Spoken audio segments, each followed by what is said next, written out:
Welcome to another episode of the SAICE CEO Podcast. Today we are joined by Phakamile Ngqumshe, who's the Managing Director of JG Afrika. His story is very unique. He started in the company as a junior technician and is now the Managing Director of this really great consulting engineering business. Welcome, Phakamile. It's such a pleasure for me to be here with you. Thank you very much, Sekadi, and your team. Thank you for allowing us on your platform. We really appreciate the opportunity and looking forward to chatting to you. Me as well. It's amazing that I sat here, how many years ago? About 10 years ago or so? Yeah, probably a bit more. Is it? And the roles were reversed. You were interviewing me, and I actually hesitated at joining this great company. Can you just take us a bit back in terms of your journey, how you started as a technician, and what led to you being seated right now as the Managing Director of JG Afrika? Phew, how many hours do you have? I could really go on and on. To be honest, I shouldn't be here. I'm one of those people. I shouldn't be having this discussion with you. Shouldn't be having this conversation with you. I'm truly and honestly an outlier, and not an outlier in the sense that, beating my chest about being great and awesome. But I think just in terms of my background and where I come from,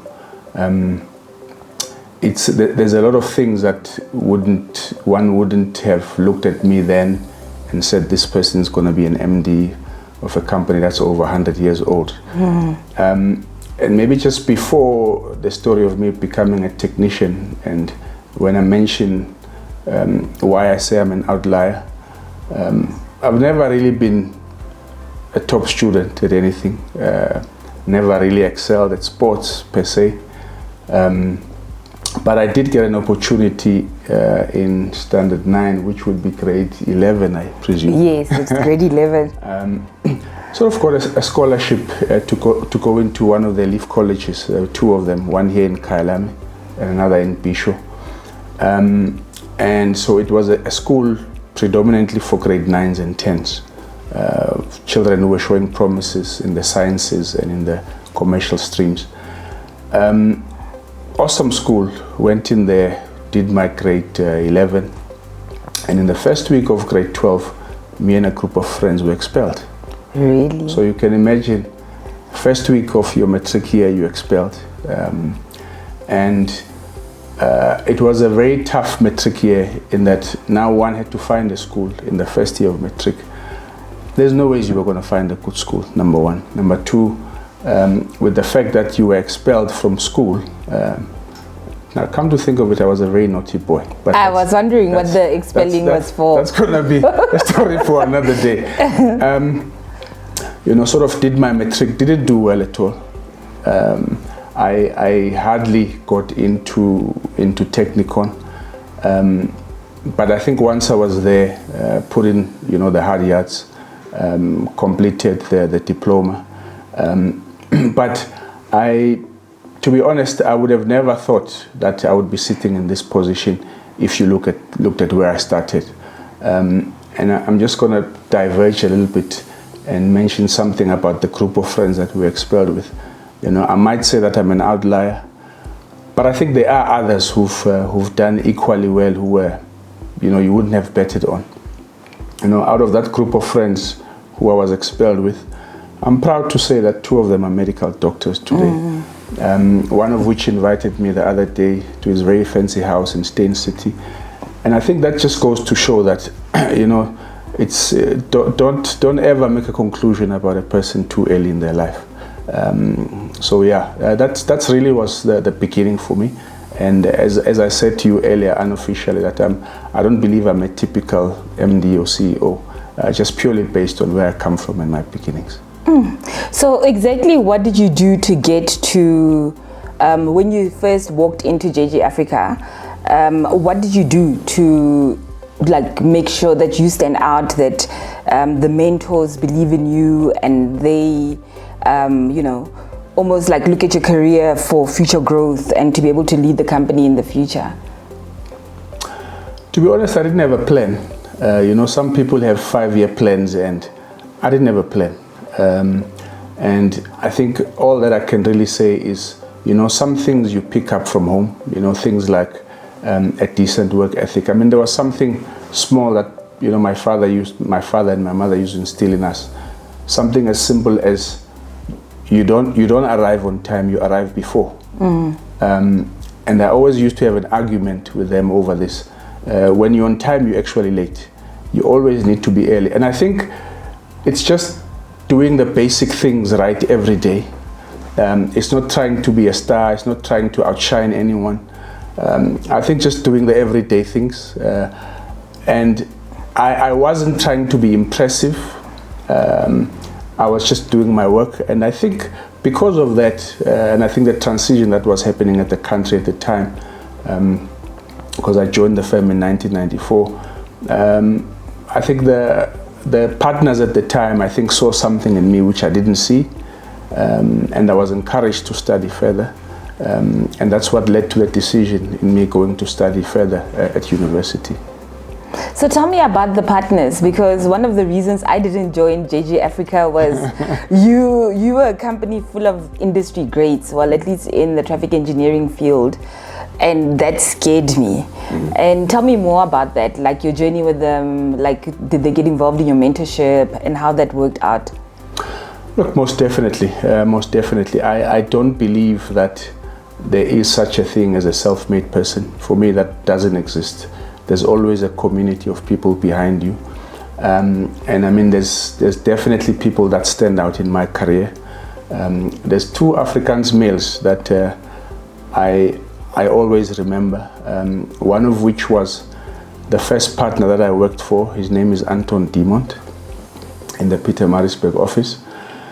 He supported me to the hilt with my studies. And so just bear with me. And if I talk too much, just give me a cue if I say more than you. No, I'm loving the talk. We're running out of time. So when I finished Technikon, I thought I'd never write another exam in my life again. I was so happy to finish with studies, so happy to be contributing at home, so happy to be that guy who had a little apartment, even though it was rented, a little car, the best sound system. Did you have a bed? Let's start there. I did. I did eventually. Eventually I did. And sort of living the life of the party, and people identified something, and I applied and I went to varsity. Now here comes the problem. The problem is I'm now 23 years old. I've got a car. I've got all the clothes. I've got all these little gadgets going into first year university. I think in some ways that was a recipe for disaster. And disaster did happen indeed in first year. And I failed dismally, so badly that I actually got academically excluded. Now, if for those who've experienced academic exclusion, you'd know that when you are excluded, you get written a letter, and part of the letter that gets written to you, you almost have to motivate why you should not be excluded. I wrote a letter to the best university in Africa, but we shall not argue about that for now. I hope it's not Wits, because you only got that accolade yesterday, right? That's why I said let's not go there. They've been like the best university for a day, and we can't hear the end of it anyway. I said this is not for today. We shall leave it. And so I wrote in, and after I wrote in my motivation, they still said no, to which I was very unhappy about. And then the next and last phase was to go in and sit in with some of the people at the faculty and motivate your case with them. And why I think this story is important is because on the day when we went, I had to travel from Pietermaritzburg to Joburg to have this interview, because I was doing my VEC work at the time. And when we got on campus, there were probably about between 20 and 30 of us who had been academically excluded in the Faculty of Engineering. And the then SRC tried very hard to convince us not to have the interviews. And they had a problem with one particular gentleman. His name was Professor Williams. If anyone went to vets in the late 90s through to the 2000s would know about Professor Williams. If you met with him, it means things were not going great. And so the guys were fighting very hard to have him removed from the panel of people, because they said, if you go in there with him being there, all of you are not going to come back next year. And I said to the guys, you know what, I'm here, I'm doing this, I'm going. And out of the 20 plus people that were there, all of them didn't go. I think me and another lady stuck our heads in. We went to the interviews. And when we were asked questions, I didn't really blame anyone. I mean, I was honest. I said to them, a bit older, I had a bit of money, it got to my head, I didn't study and so forth. And we were the only two that were accepted back. And so that in itself, in many ways for me says, you know, it's one of those things. Had I listened to the advice that I was given then, I probably wouldn't be sitting here. But sometimes I think just sticking with what you believe in and going ahead. And here I am. And I mean, it didn't mean that the road became easy after that. Because one of the frustrations, and maybe it's not a frustration, and maybe it's a good thing, is that when you got accepted then, I don't know if the rules have changed now, is you had to get 60% minimum for everything. Tutorial, test, exam. And for someone who barely managed to get 50s the previous year, it was a bit of a tall order. But I think when you've got that resilience, that stick-to-itiveness, if you want to call it that, you just put your head down and do what needs to be done. And I remember, you know, Prof. Williams saying to me, even if they allow me in, he doesn't think that I will graduate. He said, I think you'll pass first year, but then you'll fail second year again. And my goodness, for me, that was such fuel. I didn't go out with my head down. It was fuel. I said, I'll show you. And I got all the 60s I needed to get. And I finished university without ever failing a subject again. And it just goes to show, and you would know, having gone to varsity, that, and I'll speak particularly about the engineering degree. It's much less about your intellectual ability more than it's about grit. Yes. Yes. You don't get through that volume of work. It's about being a strategist, you know, being able to know where to put in more effort and where not to. And we know of people who have done extremely well in matric, you know, 7, 8 distinctions, who never finished. Not because they're incapable, but they couldn't play the game. So you need a bit of street smarts to get through university. I love that. Yeah. I love that. And I think those are the building blocks of leadership anyway. You know, you're also learning resilience. And I like the fact that you took accountability and didn't go and blame anyone you know, for where you were at. Yeah. And then after university? After university, I then started my journey as a young engineer. And for what it's worth, in that very same year, I got married because I found this lady. In fact, I hadn't found it because I met her actually in grade, what's standard 2? Grade 4. I don't know, standard, 9 years old. That's when I met my wife. I wrote her the first love letter ever. Oh, wow. And I hope it's the last love letter I ever write, to be honest. Another story for another day. But I started working, got married, and really started at the trenches. And this is something I just want to say to some of the younger engineers out there. When you've gone through varsity and you've done all the 4 years of mathematics and you know, deep scientific concepts and what have you, there's almost an expectation that the world owes you something. You know, because you feel you've achieved so much. I remember the first job that I worked in. It was a night job, construction job at night in winter. I was standing behind a milling machine, measuring dips after I'd gone through milling. I was standing on top of asphalt trucks, getting home smelling of rubber asphalt. And you think to yourself, my goodness, is this why I went to varsity? You know, and then later on, I was exposed to pavement management systems, had to go and do visuals. And again, you think to yourself, what the hell am I doing here, man? You know, walking up and down freeways on foot, doing visuals. I spent 3 months in a lab doing asphalt testing. And when you're young, you think, man, I'm ready for greater things. I'm ready for the high level stuff, the big calculations. And little do you know how much, you know, being in those trenches, doing the drawing work, spending time at the lab puts you in good stead for later in your career. Exactly. Because the things that I learned being there in the trenches are the things which I think, to be honest, have made me who I've become in the career that I've worked in. So just a little bit of advice. Our career is not like IT. You don't become a guru overnight. You have to put in the hard yards. You have to get the experience, learn from your mistakes, and that's how you become great in this industry. I love that, Pags. That is so beautiful. Yo. And I find, I remember when we were doing one of the university visits, one of the boys came to me and said, how do I become a CEO tomorrow? Like, okay. Yeah. No, that is awesome. Just going back to your technical grounding, you obviously have a very strong technical grounding and a technical base.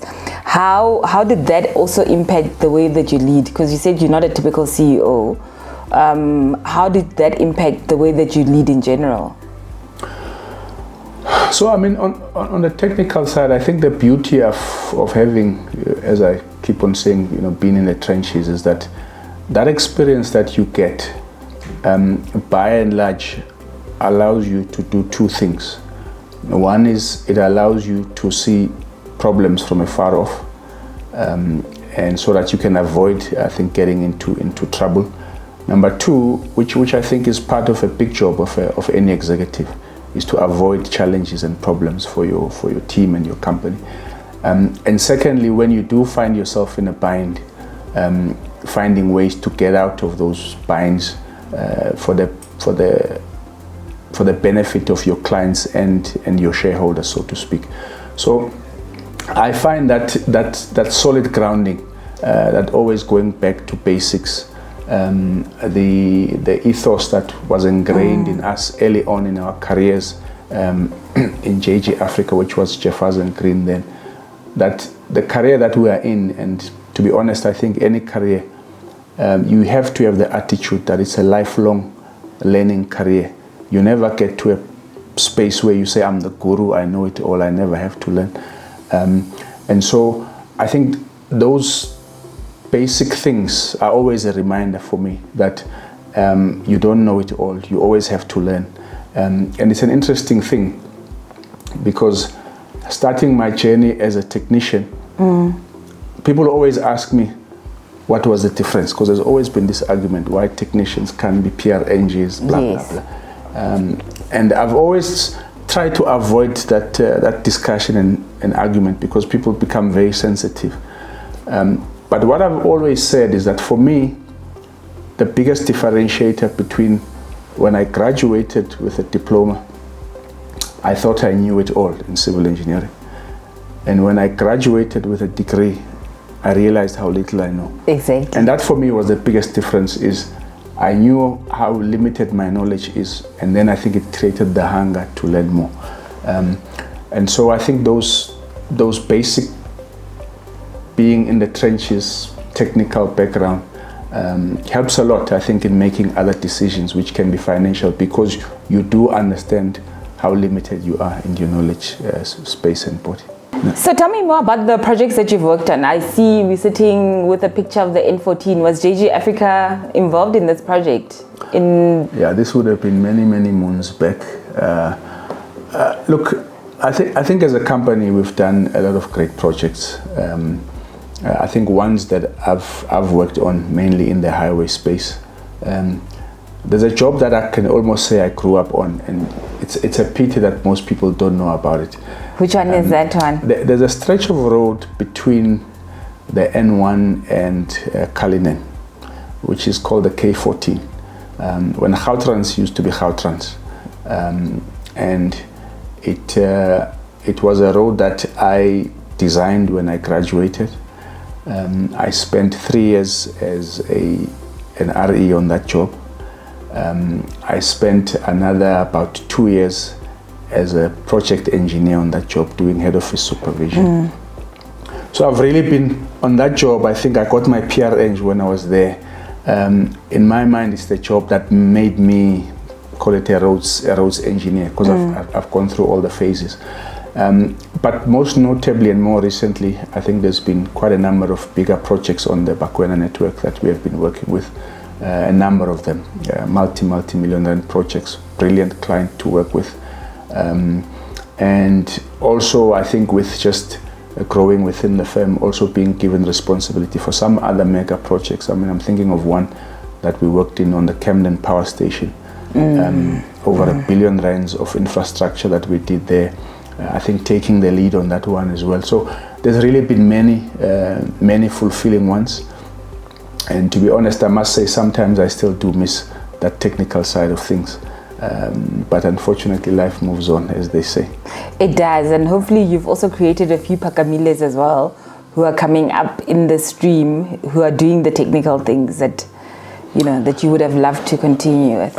No, most definitely. I mean, I look at some of the crop of young people that we have, and I think I'm quite positive about the future of the firm.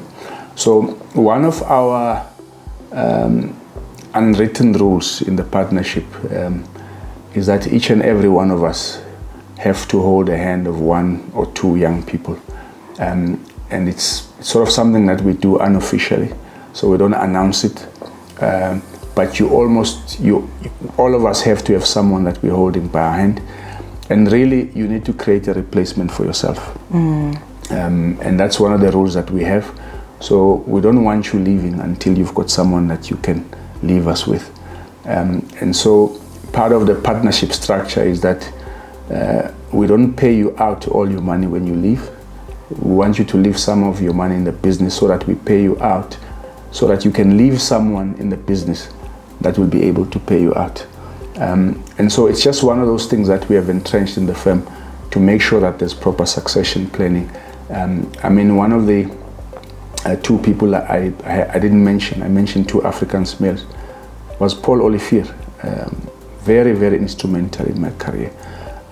Strangely enough, about a week or so ago, I sent him a voice note, because I was reflecting, and I mean, it's been over a year since I took over from him.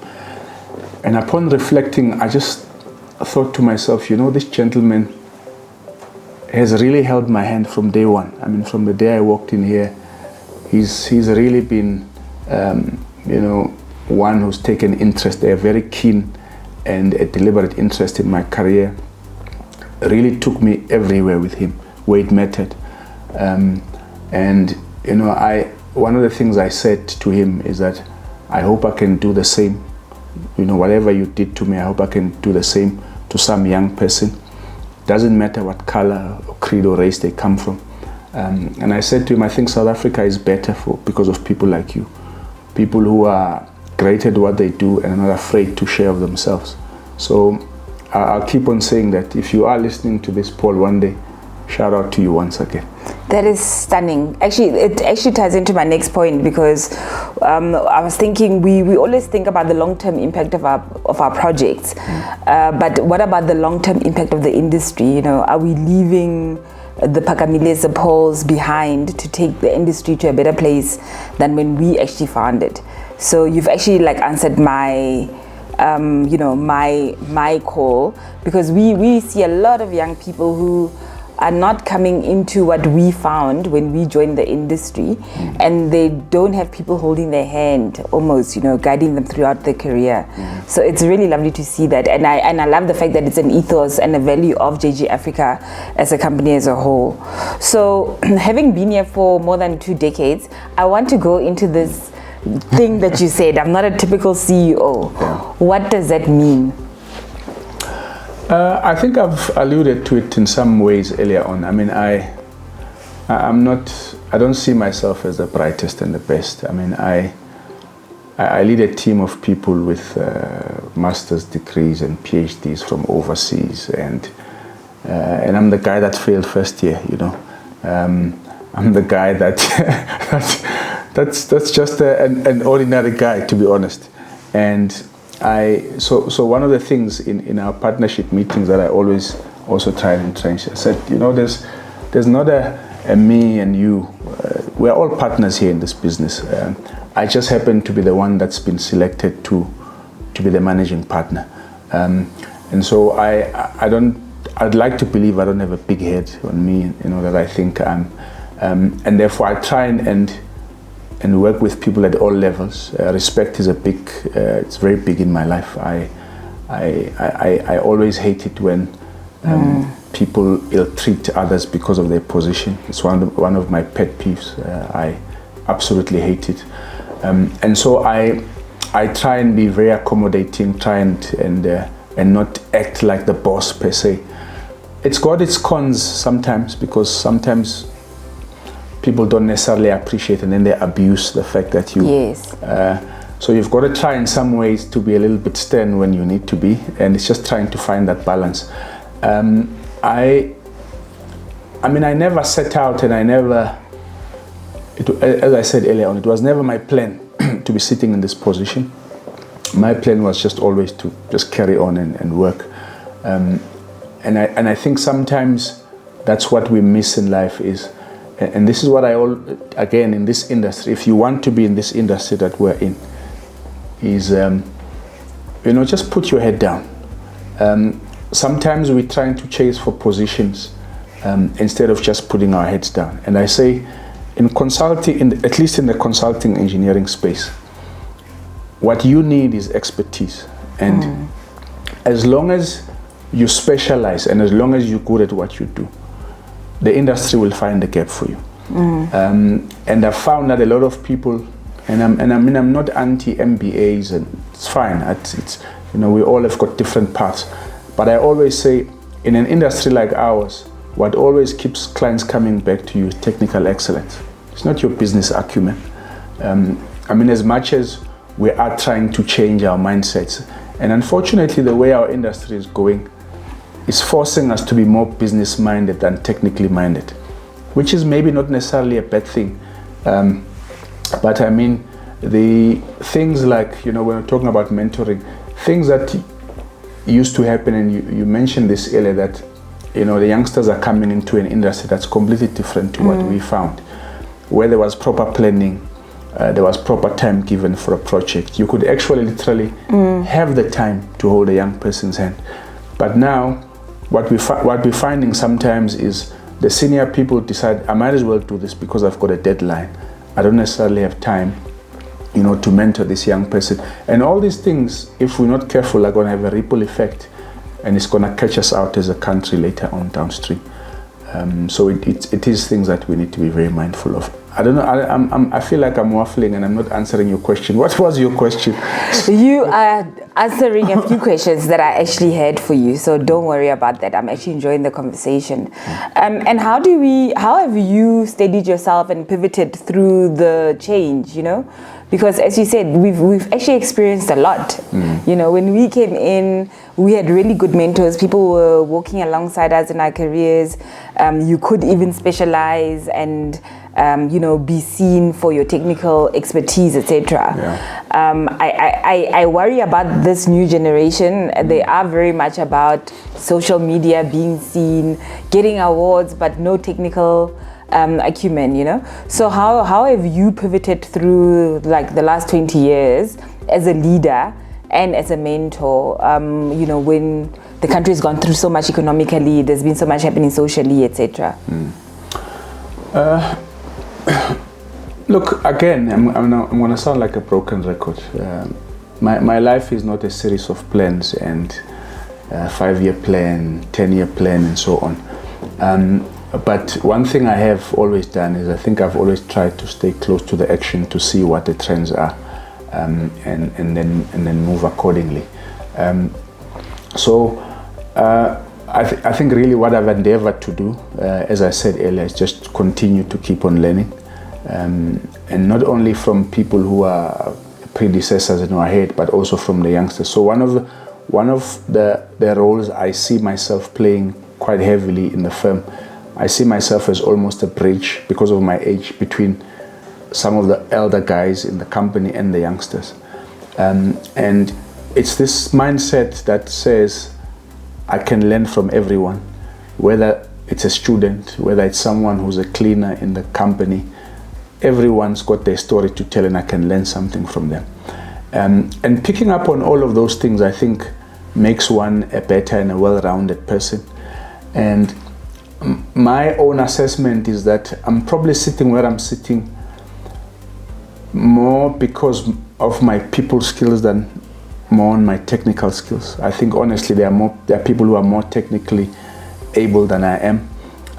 So I think it's just really more than anything being entrenched and always being relevant and always knowing what people are after in terms of your own industry, and making sure you don't remain stagnant. I mean, one of the things I live with is, in order to lead, you have to keep on moving. You know, you can't rest on your laurels, your previous achievements, what you've known. You know, the ethos of dying companies is we've always done it this way. Yes. And so we've always got to find new ways to do new things, reinvent ourselves, find new markets. And that's what we're trying to do each and every day. I mean, we are trying to venture into new things that we've never ventured into, because we realize if we're going to survive another 100 years, there's got to be some meaningful change that happens in the way we do business. I love that. And I think it feeds nicely into our closing remarks around the future of infrastructure in South Africa, and, well, not even just in South Africa, just in Africa and the world, I suppose. And your thoughts around that. What gives you optimism, in terms of where the country is going and the potential for infrastructure to continue making that impact that it has made in your life and mine? Yeah. To be honest, I think just South Africans, and it might sound cliche and it might sound cheesy, but South Africans are a very unique set of people. We have our problems, but I can tell you the hunger that I see in some of our young people, with all the challenges we have of social media that you mentioned and so forth, and instant gratification and all the things that come with it. I go and attend business breakfast, and what I hear that South Africans are doing in the face of all the challenges that we've got, this thing about Boere Makaplan actually should be South African Makaplan, because yeah. I think South Africans are that type of people. I mean, when there's problems, we generally just don't fold our arms. We find a way to circumvent. We find a way. And that in itself, I mean, I think SAICE, as an example, I think you in your own initiatives are trying to pull the industry together. In other words, the clients and the private sector and government and so on, to pull this country together. We've got the report card on the infrastructure that gets done. And I think as long as there's those initiatives, people not just waiting, but saying if this doesn't happen, what can we do? I mean, some of the initiatives we're having with some of the mining houses to improve infrastructure, it's all about South Africans saying, this is our home, this is our country. If this arm of government or if this arm of the private sector doesn't do it, we'll step in. And if anything, that gives me so much hope that South Africans will always find a way, regardless, to make things work. We've shown it in the past, and I think with all the problems we have, I believe that we're seeing some positive shoots of changes that I think the winds of change are with us. That's my opinion. And man, I believe so much in South Africans, all shapes and sizes, and I think just for that, I believe that South Africa will be better in the future. Wow, ladies and gentlemen, that is Phakamile Ngqumshe, a leader for our generation, a man who has known failure, who's known grit, who's known resilience, who's fought for better, who mentors others, who wants to leave another version of himself behind for the future of our industry. Thank you very much, Pax. I really loved speaking with you, and I hope you enjoyed this conversation as much as I did. No, I did. Thank you very much to you and your team, and wish you all the best of luck with your career as well. Thank you. Cheers.